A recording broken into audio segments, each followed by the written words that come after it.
All right, guys, price discrimination. You have your worksheet in front of you, right? And we're going to see how well you did. So the first question says, a popular restaurant when I attended Texas A&M was called Double Dave's, and it was a long time ago. On Wednesday, they had an all-you-can-eat night. So it was all the pizza, all the pepperoni rolls, and all the beer that you could drink. And I know the prices are like overwhelming, but again, 1985. $6 for men and $5 for women. So we have two different prices. So the first thing I'm asking you is, basically, is this price discrimination or not? And this is an interesting example because you might have one argument saying, yeah, this is price discrimination. You might have another argument saying it's not. Do we agree? We've got a scenario where we've got different people being charged different prices, right? And remember the two competing stories that we could tell, right?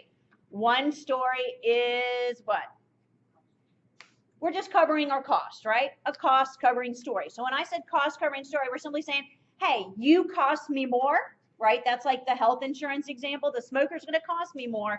I need to charge them more. I'm passing on the higher cost to them, right? So that's the first story. And the second story is what? An elasticity story. So an elasticity story is that, you know what, there's not a cost angle here. I can't come up with any cost that we're passing on to people. I think they're going to cost me the same, but they might have different willingnesses to pay. They might have different sensitivities to price, i.e. elasticity. Everybody with me? That makes sense?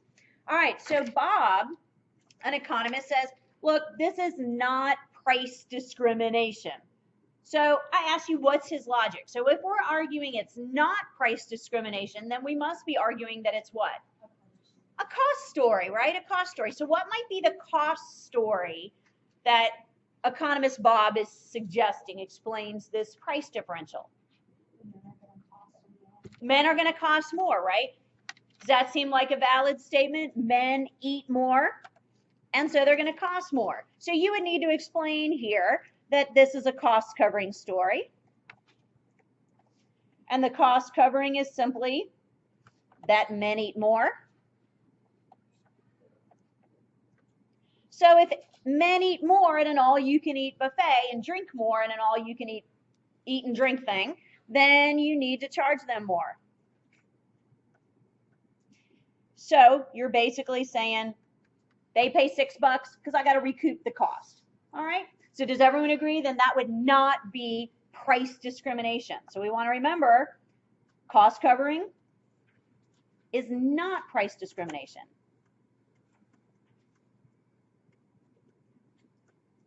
Price discrimination, remember, is purely an elasticity story. All right. So economist Ray says this is price discrimination. So if this is price discrimination, do we agree? Then we have to have an elasticity story, right? So I'm going to write, we need an elasticity story that explains the price differential.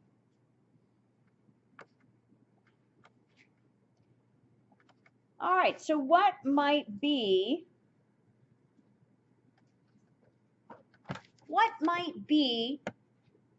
an elasticity story here? Again, it's not cost driven. What might be an elasticity story here?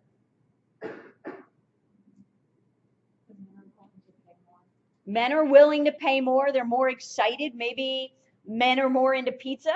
Men are more into beer. Would that be a reasonable statement? Men are more into pizza. Men are more into beer. They're going to be a little more excited. Ooh, all you can eat, drink. I'm in. Whereas maybe girls aren't as excited about pizza and beer. Could that be? Okay. Could this also be like ladies' night at a bar?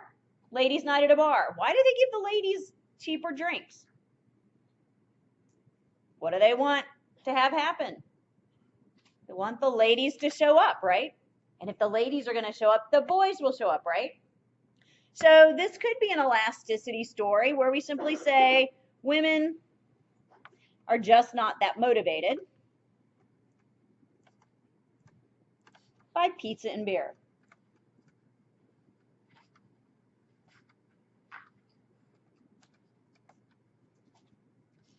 And if women are not that motivated by pizza and beer, then they need the lower price to entice them. So if you're telling me an elasticity story, you have to use the words elasticity. What are we saying about ladies? They have a more what kind of demand? A more, if they're more price sensitive, they're less, inclined to go there, then they're more possibly more elastic, right? So they're more elastic in their demand. They're going to be more sensitive to the price, where the guys are going to be like, I'd even pay, hey, $7, beer, pizza rolls, I'm in. So we have two competing stories. Which one do you think might be more accurate? Which one do you think is more accurate? First story or second story? First story? First story? Very possibly. Although I'll tell you, in Texas, we're kind of a healthy stock, and we can put away some food because, we're tough women in Texas. I'm from there. So any questions about this? Do you see what I mean? But you kind of have to think through. There's nothing tricky here, but by definition of these kinds of problems, they're a little tricky because they're a little convoluted. You have to kind of think. All right? How many of you got this right? Awesome. Okay. So this one we've already talked about. For those who have a land telephone line, there's an interesting long-distance pricing strategy. We've talked about that the lower rates are from 11 at night to 8 in the morning.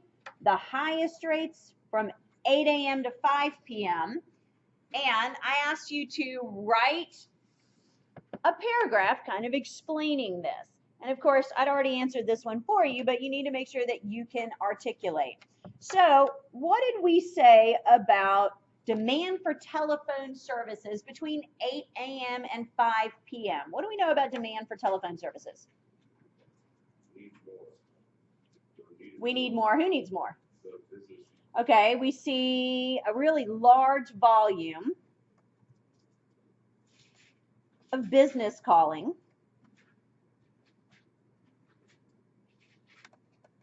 And do we agree that even though maybe your business would wait till 6 o'clock, do other businesses want to wait till 6 o'clock? Probably not. And so generally from 8 a.m. to 5 p.m., this is business hours, right? So the telephone company, it's not a coincidence, right? It wasn't like, wow, that's cool how that worked out for us. It was very intentional. 8 to 5 are business hours. Let's make the prices higher. What do we know about elasticity demand for businesses? Are they going to be more elastic or more inelastic? Going to be more what? Inelastic. Good. More inelastic in their demand. So they're going to be less price sensitive. But people like you and me, we call them what? Leisure callers, let's call them.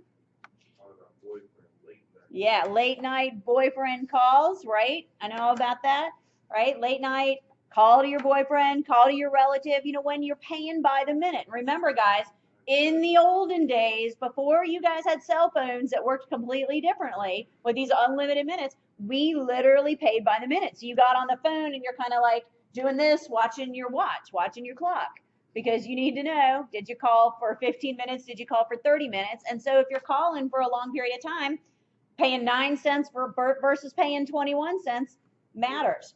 So leisure callers, what kind of elasticity do we have if we're paying by the minute?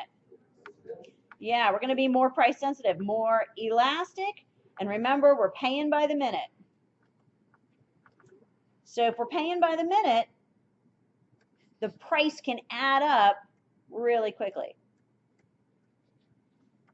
So the phone company has sorted us, right? Everyone agree?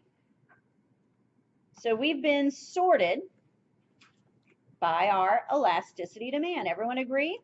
When we talk about the phone company sorting us, have they physically sorted us? Have they physically sorted us? Right? I mean, they don't know anything about us personally. Have they asked us any questions? Have they had to survey us to learn about our elasticity demand? No. We make choices that reveal our elasticity demand. So this model has us sorting ourselves and deciding, hey, do we want the low price? Do we want the high price? So it's a pretty clever model. Remind me, guys, what's the reason for doing this kind of pricing strategy? What's in it for the company? What's in it for the company? Greater revenues. Greater revenues. Exactly. Greater revenues. I'm likely to call more often, even spending more, but I'm likely to maybe call more often if it's 9 cents a minute versus, 17 cents a minute. All right? Everyone clear on this example, right? This was the second time you've seen this, so I'm sure that this one went pretty well. All right. Number 3. On July 21st of 2007, the final book of the Harry Potter series was released, but only the hardback was released. There's my pen. So only the hardback was available at that time. Have you noticed, guys, that book companies put the hardback out first for a period of time? And then comes the paperback. Can you explain this based on price discrimination? So let's think about this. So usually for about, let's say, first 2 to 3 weeks, it's only the hardback. What do we know about the price of the hardback? They're more expensive, right? So only the hardback. And we know that hardbacks are more expensive. So do you agree, guys, that the company has put us in the situation where if we want the book, we have to buy the hardback? Like if you're a diehard Harry Potter fan and you want to read this book, you have to buy the hardback. So later, we see the paperback. And we agree that the paperback is significantly less expensive. So guys, who is waiting for the paperback? Who's waiting for the paperback? What kind of person? Don't tell me about elasticity, just tell me about their reading. Okay, I like Harry Potter. I read 1 through whatever, number 7. And I want to know 8, but I'm not like dying, right? So I'm interested. But I'm not a hardcore fan. It's too much for my budget. Good, that's a great answer. So too much for my budget. So I don't mind waiting.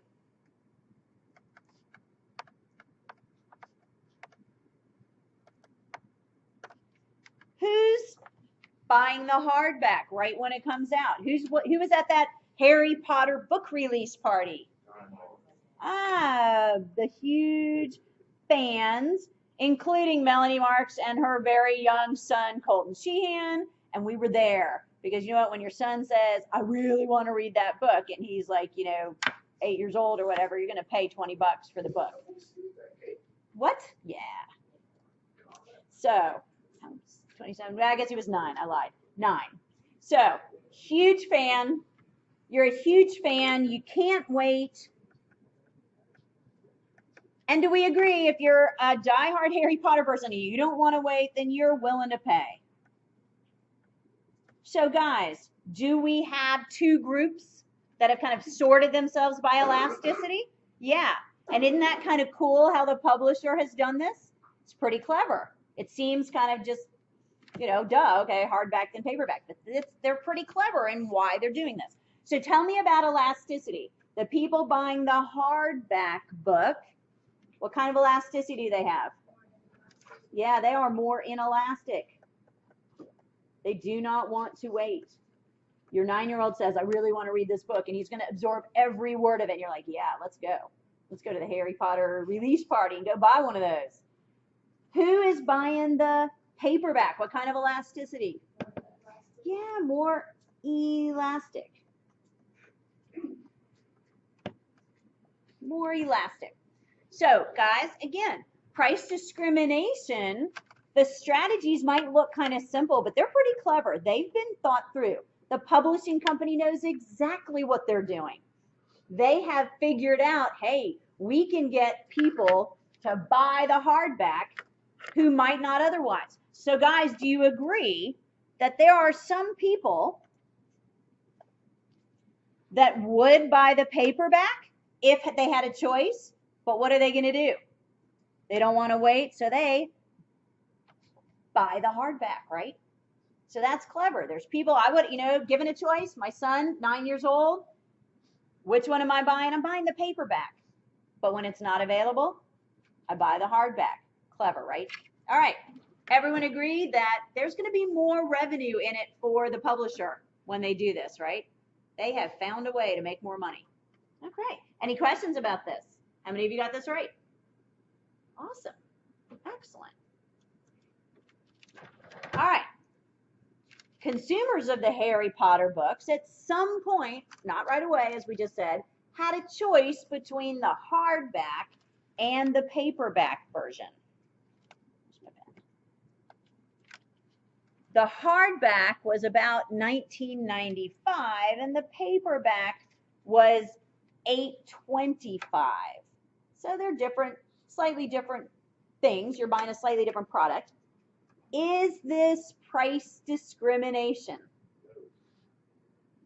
How many of you say no, it's not price discrimination? All right, well, let's think about that for a second. So we've got a hardback book. What's that hardback book, $19.95. And you've got the paperback. That is $8.25. So guys, we have a what? $11.70 difference to explain. Now, do you agree that there is a difference between hardback and paperback? What are some of the quality differences? Tell me about materials, construction. Okay, so the hardback doesn't matter, but tell me about the construction. Tell me what they're having to do. So to make the hardback instead of a paperback, it has a what? Okay, so it's got a hard cover. What's that cover made out of? If you ripped it apart, what's the cover of a hardback book made out of? Okay, it's cardboard, and it might have a kind of a glossy, I don't know what you would call it, cover it, but kind of an overlay. Okay, so that's one difference. Cardboard cover rather than the paper cover with some kind of glossy overlay. What's another difference? Okay, it's bigger. Okay, it's bigger. So a little bit more materials. So it looks new. Are you talking about when we buy it off the shelf? I'm talking about when I buy it off the shelf. Okay, it's sturdier, but I want you to tell me materials. Tell me about the production process that results in it being sturdier.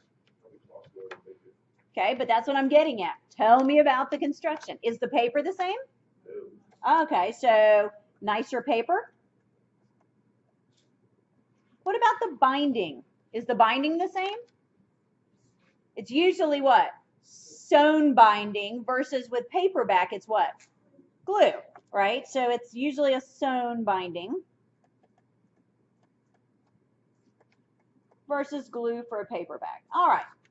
So we've probably got the main differences. So a hardback book has a hard cover with maybe kind of a nicer glossy paper overlay. It's a little bigger, so it's a little bit more material use. It's got nicer paper, and it's got a sewn binding as opposed to it being glued. Everyone agree with that? Have I left anything off the list? Anything off the list? So, do we think that these things explain $11.70? Do you think it takes $11.70 to go from a paperback to a hardback? Do you think that's how much it really costs? Do you ever see paperbacks on sale for $7? You know, $8, $10, $12? Sometimes they're priced at $12. So I would contend that it does not take $11.70 in materials and production process. How much do you think it really would take? Going from I'm talking about the marginal cost from paperback to hardback. Is paper expensive?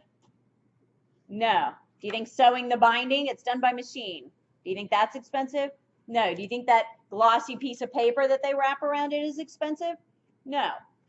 We do have more shipping costs because they're heavier. So that costs a little bit. But I don't think this costs $11.70. I think it might cost maybe $3, maybe $4, maybe even $5. But I don't think it costs $11.70.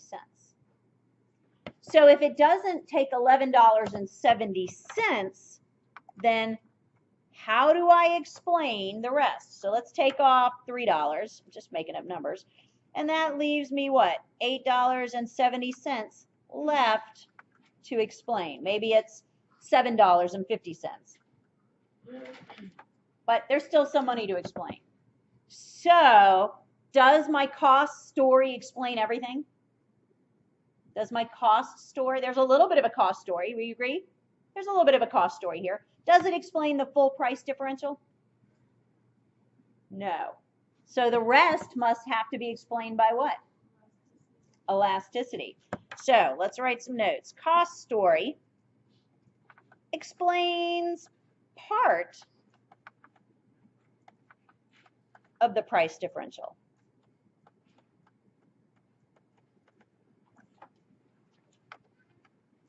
But we still have some left to explain. So is there an elasticity story here, guys? Who buys the hardback? So hardbacks go to fans, collectors. What about libraries? Which ones do they buy? Yeah. Libraries. So hardbacks go to fans, collectors, libraries. Paperbacks are read by who? People who I'm interested. I'm not a collector. So I'm interested. I'm not a collector. And I'm probably going to bend the pages because I'm too lazy to find a bookmark. I'm going to break the binding, right? She's looking at me like, oh, don't you do that to my books. Yeah, I do it. But break the binding a little bit. I'm going to take it on vacation. I'm going to carry it around in my backpack when I go to Thailand with my students this summer. It's going to look really horrible by the time I get back with it. And then I'm going to pass it on to somebody else. Okay? So do we have different elasticities? Do we have different people buying the books? Yeah. What did we say? Hardback fans are more what? More inelastic. And paperback purchasers are more elastic. So guys, here's why I gave you the hint that sometimes you have both stories together, and I didn't expect you necessarily to get this one right. So if you didn't, don't stress. But I want you to see that sometimes we have to be a little clever. We have to ask ourselves, is there a cost story? But the real question we're asking, so be very, very clear about this. When we say, is there a cost story? What we're asking is there a cost story that completely explains the price differential? And in this case, there's a cost story, but it does not completely explain the price differential. There is still very much an elasticity angle being used by the publishers. And they know that there's two sets of readers. And that's why we have both paperbacks and hardbacks. Because there are people who won't pay for the hardbacks, but they want to read. And I can sell more books and make more money by offering that cheaper option. Everyone agree? All right. Any questions on that? That was a little bit of a challenge. Anybody get that one all right? Question? So you're telling me that it's kind of both because I am telling you it is both. Exactly. I'm telling you that it takes both a cost story and an elasticity story to explain $11.70 in price difference? I'm telling you that I can explain $3, $4 based on cost of materials to make the hardback over and above the marginal cost beyond the paperback. But it's not $11.70, and so I have to have another way to explain the rest of that price differential. If the price difference for production's only $3, then why are hardbacks not just $3 more than paperbacks? That is an elasticity story. You with me? Okay, good. Anyone get this right? Oh, question, yeah. So is that price discrimination or no? So that is a great question. Is this price discrimination? To some degree. To some degree.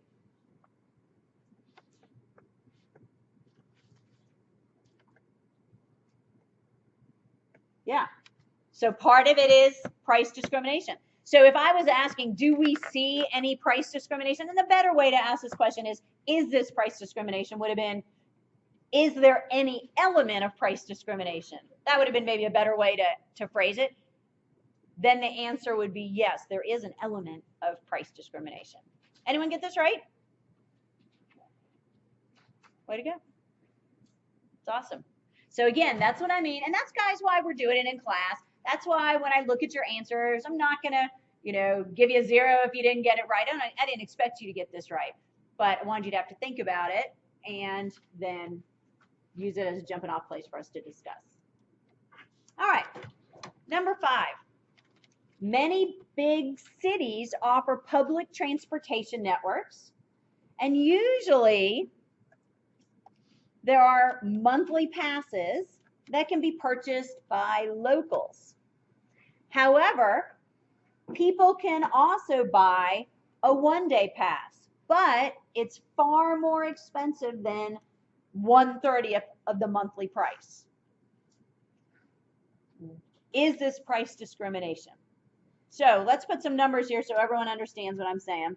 Let's say we live in a city and it is $50 a month for a transportation pass, but a one-day pass, let's say, is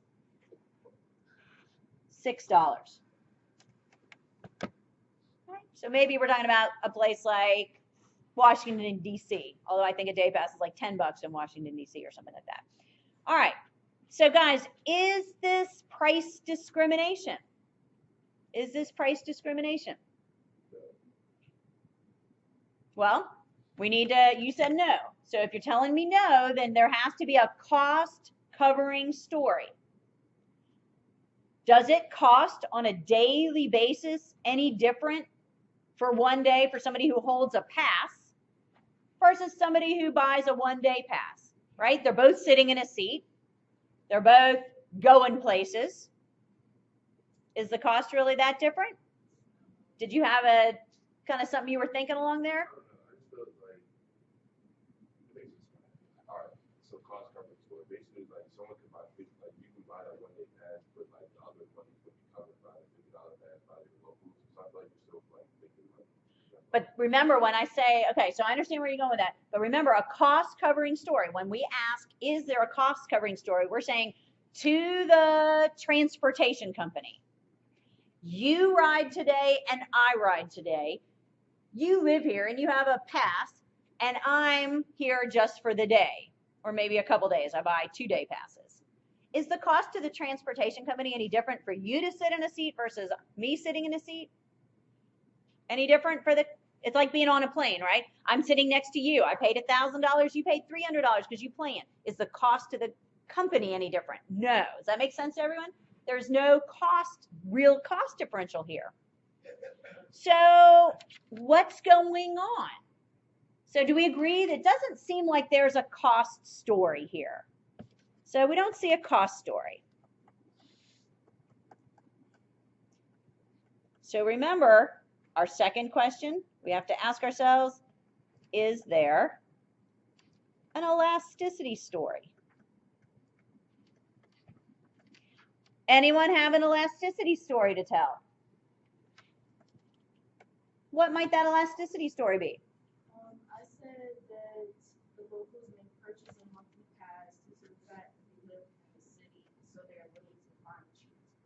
Okay, so locals, they need it every day. I like what you're saying there. And you're saying, hold on a second, let me write else what else you said. They're looking for the cheapest price. Okay, what else? And then, people who are traveling to visit the city are willing to pay the amount of money for just a 1 day. So a 1-day pass is going to be a visitor, maybe even a tourist, right? So Washington, D.C., we get a lot of tourists.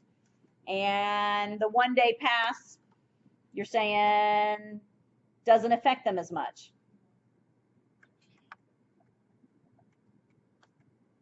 Okay. Anyone else want to add to that? Everyone have something kind of along that line? So, what are you telling me about elasticity then? If I'm a visitor or a tourist, I'm coming to Washington, D.C. for the day, I want to go see all those great free museums. What is true about my elasticity? Good. We're more inelastic. I only need it for 1 day, right? I only need for 1 or 2 days. Even at $6,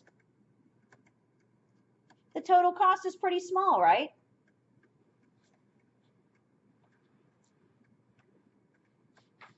What about the local though, guys? What do we know about them? More elastic. Good. So if they need it 30 days a month, obviously that would add up if they buy them daily.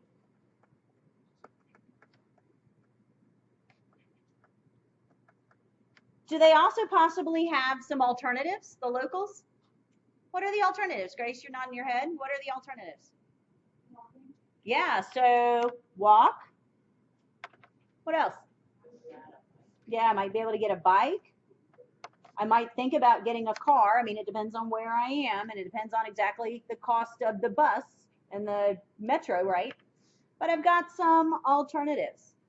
So guys, in a sense, do you agree? Places like Washington, D.C., they have this exact kind of pricing schedule. Anyone here from the D.C. area? No, not one of you? Okay. Well, I've taken kids from, international students, exchange students to D.C., and I think we paid $10 a day for a metro pass. Locals are not going to pay $10 a day. That would be $300 a month, right? They're not going to pay it. If you charge them $10 a day, you're not going to sell any passes. At that point, you might as well try having a car. You might as well try getting a moped. You might as well try moving towards your job. So are they kind of sticking it to the tourists? Yeah, absolutely. Why? Because they have relatively more inelastic demand. Good. How many of you got this right? Excellent. Number 6. In Dallas, the Sunday newspaper costs significantly more than the weekday paper, about 3 times as much, but it's a little bigger. Is this price discrimination? Cost is, oops, sorry. Let me go back. The cost is 3 times as much. So we're saying weekday paper might be about 50 cents. Weekend paper, Sunday, $1.50. So guys, it's a little bigger. Think about it. It's more newspaper. What's the price difference? $1. Do you think it takes $1 to make a slightly bigger newspaper? No. So maybe a little of the price difference is cost covering. But it's kind of like the Harry Potter example, right? Kind of like the Harry Potter example. So, Brandon, is there an elasticity story? Is there something different about the weekend paper that might attract some people? There's nothing? Nothing Nothing's different on the weekends? Somebody just said something.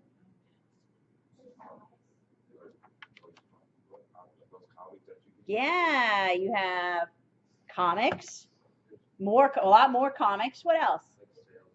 Ah, sales ads are stuck in there. What else do you have on the weekends? Ah, coupons for groceries and that kind of stuff. Toiletries. What else is in the weekend paper? More sports? I think you're right. I think there's a bigger sports section. What else? What else is on the weekend?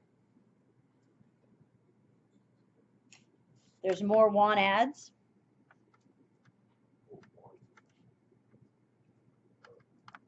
Looking to hire, looking to buy. More real estate listings.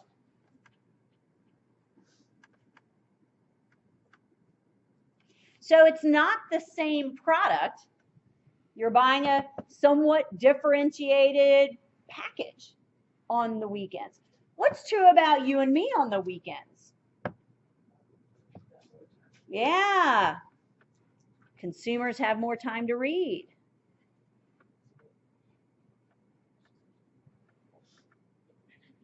So do you think there's some people that might get a weekend paper only?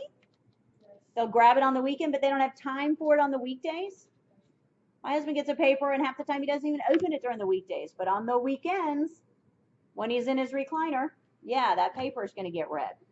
So, guys, is it possible? We've already said a little of this is cost covering, but 3 times as much? No, not 3 times as much. So we need an elasticity story. So what is our elasticity story here?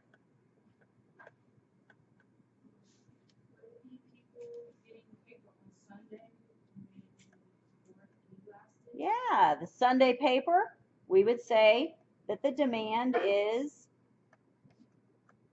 we'll say either less elastic or more inelastic. And weekday papers, because people don't always have time for them, and they don't have all the coupons and things that people might be seeking on the weekends, we might say that demand is more elastic. I don't have as much time. They don't have the coupons. They don't have the big comic section, the sports section that I'm looking for. They don't have the want ads. I'm looking for a job. All right, everybody with me? So it's not a coincidence that papers kind of jack up their price on the weekend. They know people have different willingnesses to pay between weekday and weekend because they have different amounts of time and they're getting a slightly different product. All right? How many of you got that right? Great. We're getting it. 7, in many European cities, tourists are charged one price to enter parks, exhibits, museums, and locals are charged a much lower price. Might this tie into price discrimination in some way? What do we think? We're charging 2 different people different prices. Again, you have to ask yourself, is there a cost covering story? You live in DC, I live in Virginia, we're together touring. You're taking me to the museum. Does it cost any different for you to walk into the museum than me to walk into the museum? I'm talking about to the museum. Is it a cost imposed on the museum? No. But yet they charge us different prices. So there's not a cost story here. Everyone agree? Sounds like there's an elasticity story. So what is that elasticity story? What might we be able to conclude about locals? Okay, maybe they come more often. They have more options. Okay, so maybe they have more options. So they can do other things. Do they want to go to the museum over and over and over again?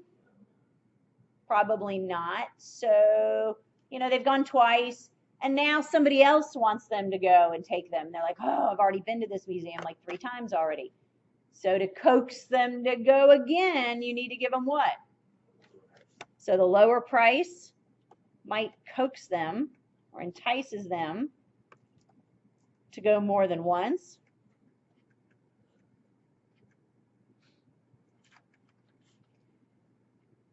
So they're less likely to want to go again unless you give them that lower price. So what would we say about their elasticity of demand? It's more what? Yeah, they are probably more elastic. But tourists, what do we know about tourists? How many times are they going probably in their lifetime? Yeah, they're probably going once. So going only once. They're on vacation. What's your mentality when you're on vacation? It's just going to cost a lot of money, right? So you've got that kind of vacation mentality. I know I'm going to have to spend a lot. So it's not going to bother me. I'm not going to let it bother me that much. So what would you say about elasticity for somebody who's a tourist? They're only in this European city once. They want to go to the Louvre. They want to tell their friends they've all been to the Louvre in Paris, and there are going to be what? More price sensitive or less price sensitive? Less price sensitive, right? So you're on vacation, you're less price sensitive, which makes you more what? More inelastic in your demand. Good. Easy, right? Getting the hang of it? How many of you got that right? Great. All right. Number 8. Carolina Shores rents vacation homes in North Carolina's Outer Banks and rents out vacation homes for the homeowners. So you basically give them your house, they'll rent it during the summer. They have 2 different fees that they charge to homeowners. If the house is on a paved, if the house is on a paved road, get my pen back, my pen. If it's on a paved road in town, then the homeowner has to pay 12% to the company for them to take care of renting their house. If it's in the 4-wheel drive section, you guys know what I mean? You're driving on the beach to get to these houses. So it's only accessible by driving on the beach. You have to have a 4-wheel drive. If you're a homeowner with a house in the 4-wheel drive section, you're going to pay the company 16%. Does that make sense? So they rent homes to vacation. You know, you want to rent a house for a week for your family vacation. They charge homeowners to market their homes and put renters in them week by week by week. And some houses are in the town where there's paved roads, and some you have to drive on the beach. You guys know this area, the Outer Banks, that I'm talking about? All right. So I want to know, is this price discrimination? Is it price discrimination? If you tell me yes, then you're telling me there's an elasticity story. How many of you agree that this is elasticity? That they're sorting us by elasticity for the homeowners? How many of you think it's a cost covering story? Okay. Tell me the cost covering story. Danielle, tell me the cost covering story. Nope, you don't think it's cost covering, you think it's price discrimination, you think it's elasticity. Okay, who thinks it's cost covering? Tell me about it. Sarah. It may be harder to take care of houses that are in 4-wheel drive section. Okay, so in the gosh, I cannot even write today. In the 4-wheel drive section, it is harder to take care of. How come? Because you can only take certain vehicles into the area. You need special vehicles. So if I'm a rental company, I have to have a fleet of 4-wheel drive vehicles. So if something goes wrong in that house, you now have to jump in a Jeep and you have to go drive down the beach a ways and then go take a look at the house. So every time it needs a cleaning, right? Every time it needs something repaired, Every time we need to do an inspection, we have to now drive on the beach. And it's further away. So guys, is the cost to the company that is managing these properties, is it the same? If your house is in town, they can get there in 10 minutes. If your house is in the four-wheel drive section, it might take them 25 minutes and they have to have a Jeep. So is this a cost covering story or does it seem like an elasticity story? Yeah, I think it's more of a cost covering story.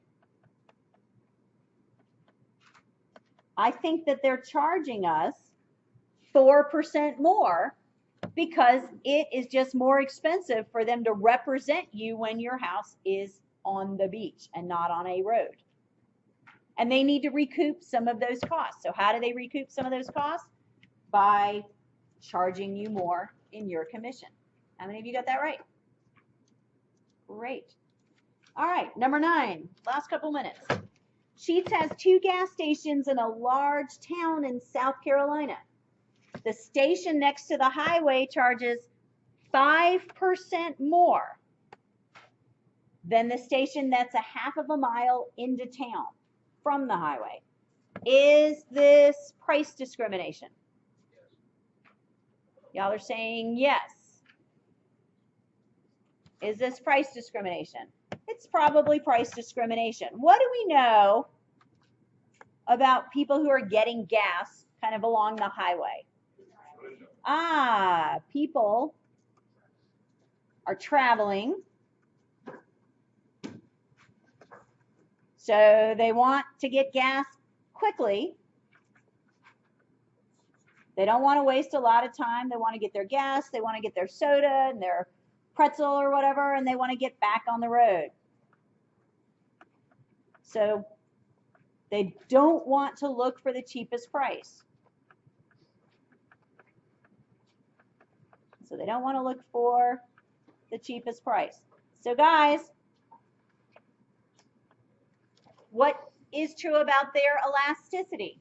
If they're driving and they're trying to get somewhere and they're tight for time and they just want to get gas and get back in the car.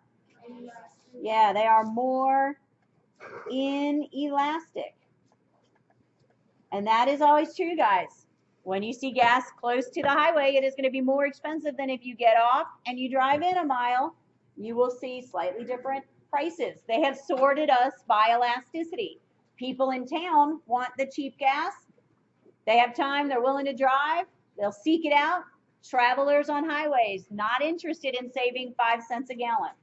All right, you guys have a lovely weekend. Please read the announcement so you know what your homework is.